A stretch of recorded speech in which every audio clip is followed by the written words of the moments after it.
updated o kung may kukulang man. Pero ganun pa man, kaya siya nagkaroon ng violation, one way. Hoy! Yan nga ho, pero nag-one way ho kayo. Nakita nyo may na-prank po ako dun, oh. Hindi ako po pwedeng ganun, sir. Nagmamadali ako na. Oo, taga-Manila. Ikaw kayo sa city hall po. Ano na pa dito na ba? Tumawag ko kayo sa number mo. Kailangan pumarada, wag lang mo naka-street corner. Street corner kayo. Kasi kapaparada ko lang, pinaalis ko nga tricycle kasi meron, ayun o, nandito sa gitna. Hindi ho namin alam Doon na naman, paparada. wala pang ano, pero doon naman.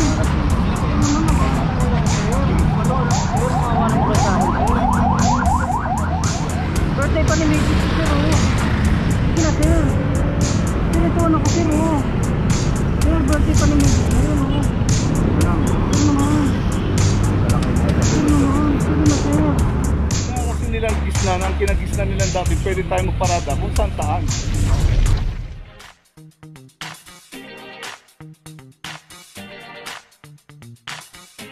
Papajo TV!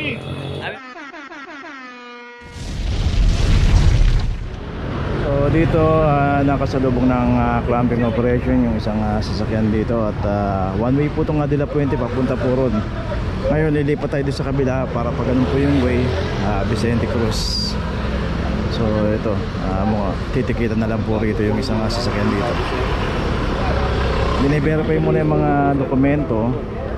Kailangan updated po lahat yung ating rehistro kasi kung hindi po updated yan, mauuwi po sa impounding yan. Ihahatid po sa impounding to pagka nakitang hindi po updated yung rehistro. Mas lalaki po yung violation nito.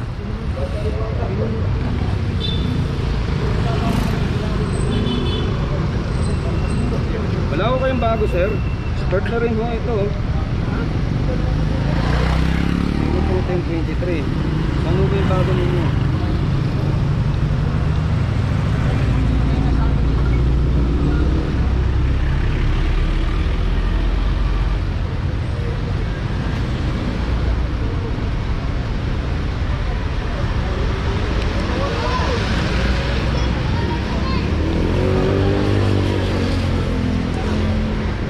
Hindi ko alam, Sir Wandy. Hindi ko alam. Hindi ko alam. Sisinunod ko sa alam ko naman ang yung wait ng grab. Dito kayo tinuro ng ano? Oo, dito ko ako baka nandito. Hindi, wala kayong bagong ano eh.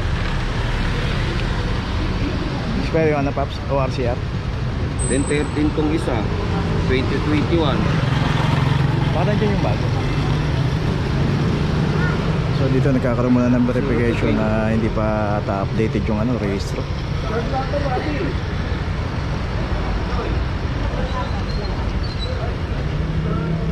So kailangan masigurado na updated yung kanyang dokumento bago tikita. So kung halimbawa merong problema doon sa dokumento hindi updated, mauwi po sa impound to.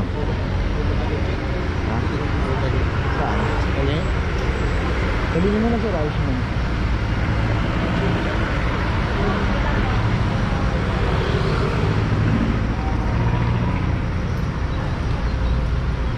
Hindi pa mo na lang. Maganda rin kung may sponsor.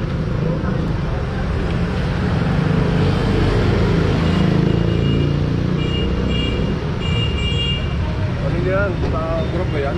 Oo. Group yan. Oy! Ala. Oh shit, aksidente. Yun. Ito yung sinasabi natin dito na kailangan pagdating sa mga intersection maingat po tayo kagaya niya, no?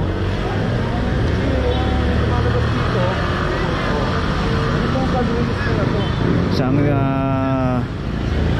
delivery food rider.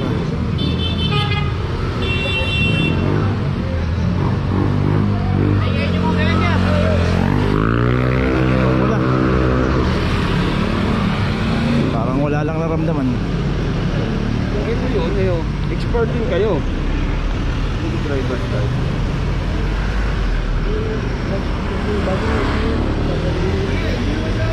Kung nga yung ano niya, katulad sa sakyan ng nakahanap dito. Wala ho pa kayong dala? Yung magandang nyo sa sakyan, yung RCR po ninyo.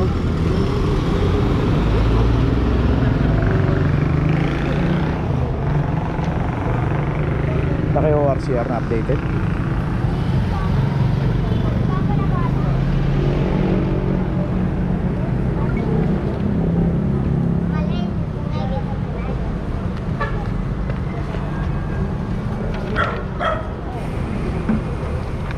Ay, sir. Sige na, ano na kayo? Titikitan ko na lang to. So yun, titikitan na lang yung si Sir doon, no? So tayo tuloy sa operation at medyo matagal po kasi yan. At susunod na lang po si Sir Tabaw sa clamping, sa ikot ng operation. So yun, mauwi talaga sa tikitan kasi hindi siya updated o may kukulang man. Pero ganun pa man, kaya siya nagkaroon ng violation, one way. Hoy! So isang motor din doon, ayun, no? One way, mahilig, maraming one way dito.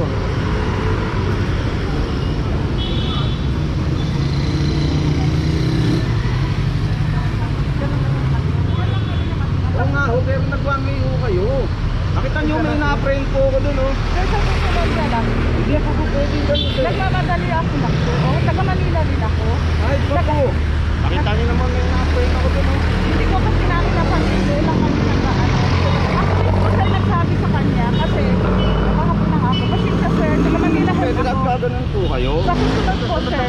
Sa susunod po. Kasi ano sir? Nakikita One po way kayo po nang to. ina-apprehend ko, ma'am, oh. Hindi ko sir napansin sir. Pasensya po. Nakita nyo po yung sasakyan niya, nakaganito po. Pasensya po. Diyan lang kami nakatira sa pangatlong Ay, bahay. ma'am, nakita nyo naman daw meron mo. Hindi namin sir napansin talaga kasi ako nagmamadali ako. Pero alam niyo kung bawal. Alam ko naman sir kasi doon naman kami Sabihin, dumadaan. talagang- Pasensya lang po sir. Lagi niyo ginagawa yung bawal. Opo. Lagay nyo lang po rito yung ano nyo. So si ma'am alam naman palang bawal, alam niyang one way, taga rito siya, pero dito raw sila lagi dumadaan. Ibig sabihin talagang araw-araw silang violator dito. So yun nga, dapat matuto tayo, konti lang naman ang iikutin natin, no? Sa kabilang kalye lang. Po, gaganito po Sir, kayo. hindi ko sir napansin sir. Hindi ko napansin. Ako lang ang nag-ano sa husband ko, nagmadali ako, naghahabol lang ako ng oras. Nakutan mo talaga. Taga dito ma'am, mabulaga tayo rito, aksidente pa abutin. Ito po, kabila lang kung may sila sa daan ng traffic. Opo sir, okay lang sir. Sige po, sige sir, okay lang po. So dito bali dalawa na yung titikitan. Kasi nandun nga lang po yung sa kakabila yung Vicente Cruz ko. Yung konti lang pagdating natin sa kanto, ikutan tayo ng pagganon. Hindi naman tayo matatraffic, hindi tayo maabala. So yun, tayo dadiretso muna tayo sa operation. Dalawa yung titikitan. Ay, isang kotse saka isang motor na si ma'am taga Manila Health pa yata. Araw-araw daw silang dumadaan dito, taga rito siya, kaso tinuruan niya yung asawa niya sa mali. So, diretso muna tayo habang tinitikita niya, susunod na po si Sir Tabaw. Okay, dito tayo, Santa Teresita.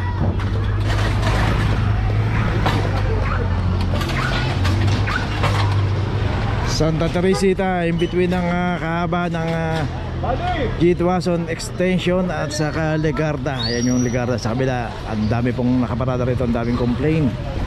Adventure 2340. Both side, bawal pumarada. So dito raw kasi pag nag-ooperate yung mga clearing operation, ayaw raw pong mag-aalisan yung mga sasakyan dito. So hindi nakikipag-cooperate. So dito inoperate nyo ng clamping, kasama po yung MTPB rito ng mga enforcer. Dito yung tama raw FX 2337. Dito kung sino po yung mga abutan dito.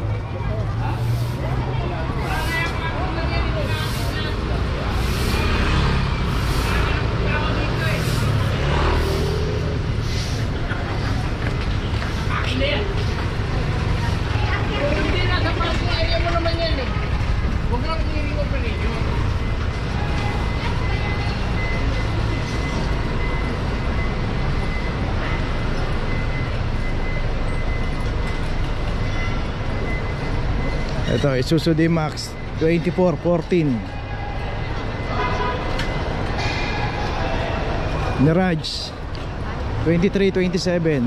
Ayun, yung sikate, sinakyan yung sakyan niya.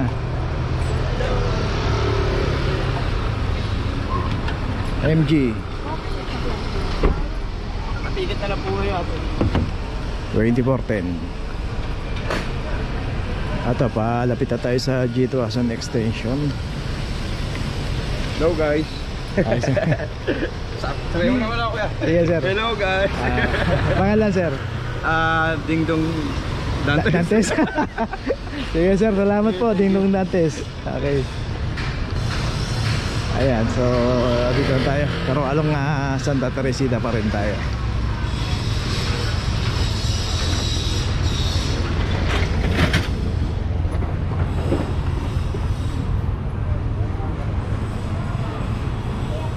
Dito takbuhan po yung mga may-ari ng sasakyan, yung mga hindi inabutan, naklamp na rito.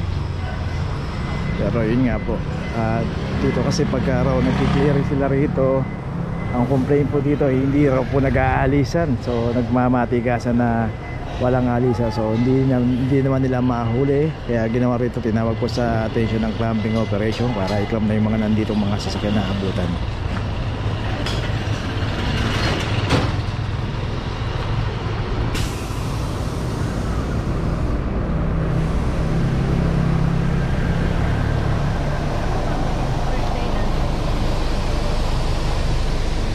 So yung mga nandun, nagawa na ng mga notice yung mga nandun. Okay na daw. Ang dami dito yun eh. Yung mga kami dito marami. Magkalasan. Pero lagi niya yung araw-araw yung ask ni Chairman. Ito, dalawang barangay yun eh. Dito sa kabila, saka dito sa kabila. Pero after nila, going at lang din. Kailangan mo dito yun. Meron tayo din lang tayo gagawa ng akta, walang complaint dito. Meron tayo. Pero kailangan nandito kayo para pwede rin. Sige. Okay sir, ingat sir. Friday, pwede natin tirahin. Yung Dominican pa, yung school. Saan? May naiwan kami sa sakyan doon na dalawa. Sa may Lacson. Yung school. Nakaparada yung dalawang sasakyan doon. Daanan na rin yun. Dominican side ko. Harap Lacson. Ano na USD harap? Sige po.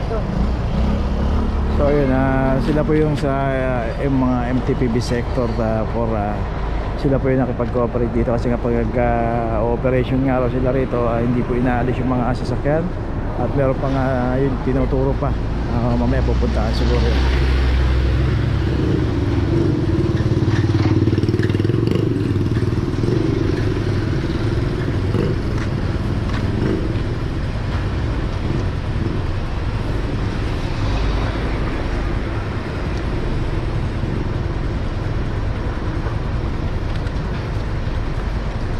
Boss, biya ka to.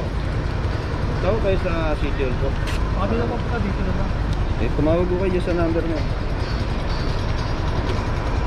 Okay, may Yan na notice lang mo makiusap dyan. Kung pwede ko puntahan dito, yung number ko. Yan po. Yan. Pwede ko kayo puntahan dito. Tapos pwede nyo lang dito kung ba't hindi ko kayo nakakapunta. Ganun lang eh. Pero dito, hindi yan pinatayaran dahil meron mo kami dito. Okay. Okay, so yun, lahat ng naklamp doon na nalagay ng mga notice. Tignan pa natin kung meron pang pupuntahan na tinuro ng mga enforcer dito. Tuloy na po tayo. Dito mo ako sir, nakakayo sa loob sir ha? Ha?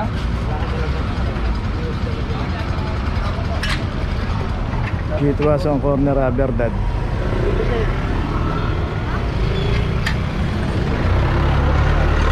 2319 para sa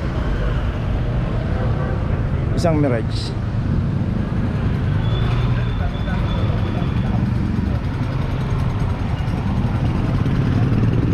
Dito naman po pagka inabutan na tula yung driver ko sa loob ng sasakyan, kinaklamp po. Pero pag nandiyan naman po yung driver at nandito sa loob ng sasakyan, hindi po kinaklamp yun at pinapalis na lang po. Minsan na uuwi lang po sa tiketan pagka ayaw pa rin umalis ng mga sasakyan o yung driver.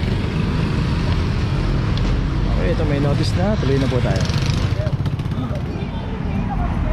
Lacson Avenue, corner Jeronimo. naman. lang pumarada, wag lang mo naka-street corner. Sir naman. Corner pa yun. Sir, kapaparada ko lang. Sir, pinaalis ko nga yung tricycle kaya kasi meron ayun o. Nandito sa gitna. Hindi ko namin alam Sir na naman. mapaparada nyo lang. Sir naman, wala pang ano sir o. Sir naman. Sir naman, nakaharap ko lang sir. Wala, sir, makawa ng mga sa akin sir.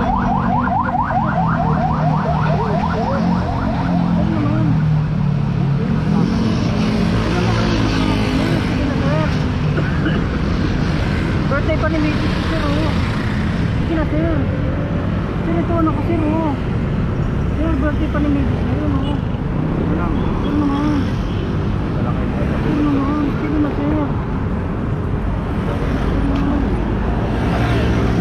Kayo po kasi nagkamali. Sir, nag-ihingi lang talaga ako sir. Wala pa nga pa tayo.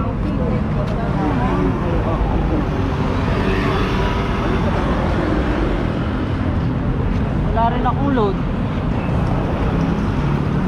Okay, happy birthday na lang. Tuloy na po tayo. Yun nga, street corner kasi pagkakaparada ng isang Mirage. Kaya naklap, yun nga, umihilin daw siya sir. Tuloy na po tayo. Okay, dito na ngayon tayo sa opisina ng clamping, sa impounding dito sa Central. Dito na po nagtatapos ang ating vlog. Maraming salamat po sa mga subscriber, sa mga viewers, sa mga napadaan po sa ating channel. Maraming salamat po sa mga suporta nyo. Sa mga hindi pa po nakakapag-subscribe, subscribe na po tayo mga kabayan. Maraming salamat po. Mabuhay!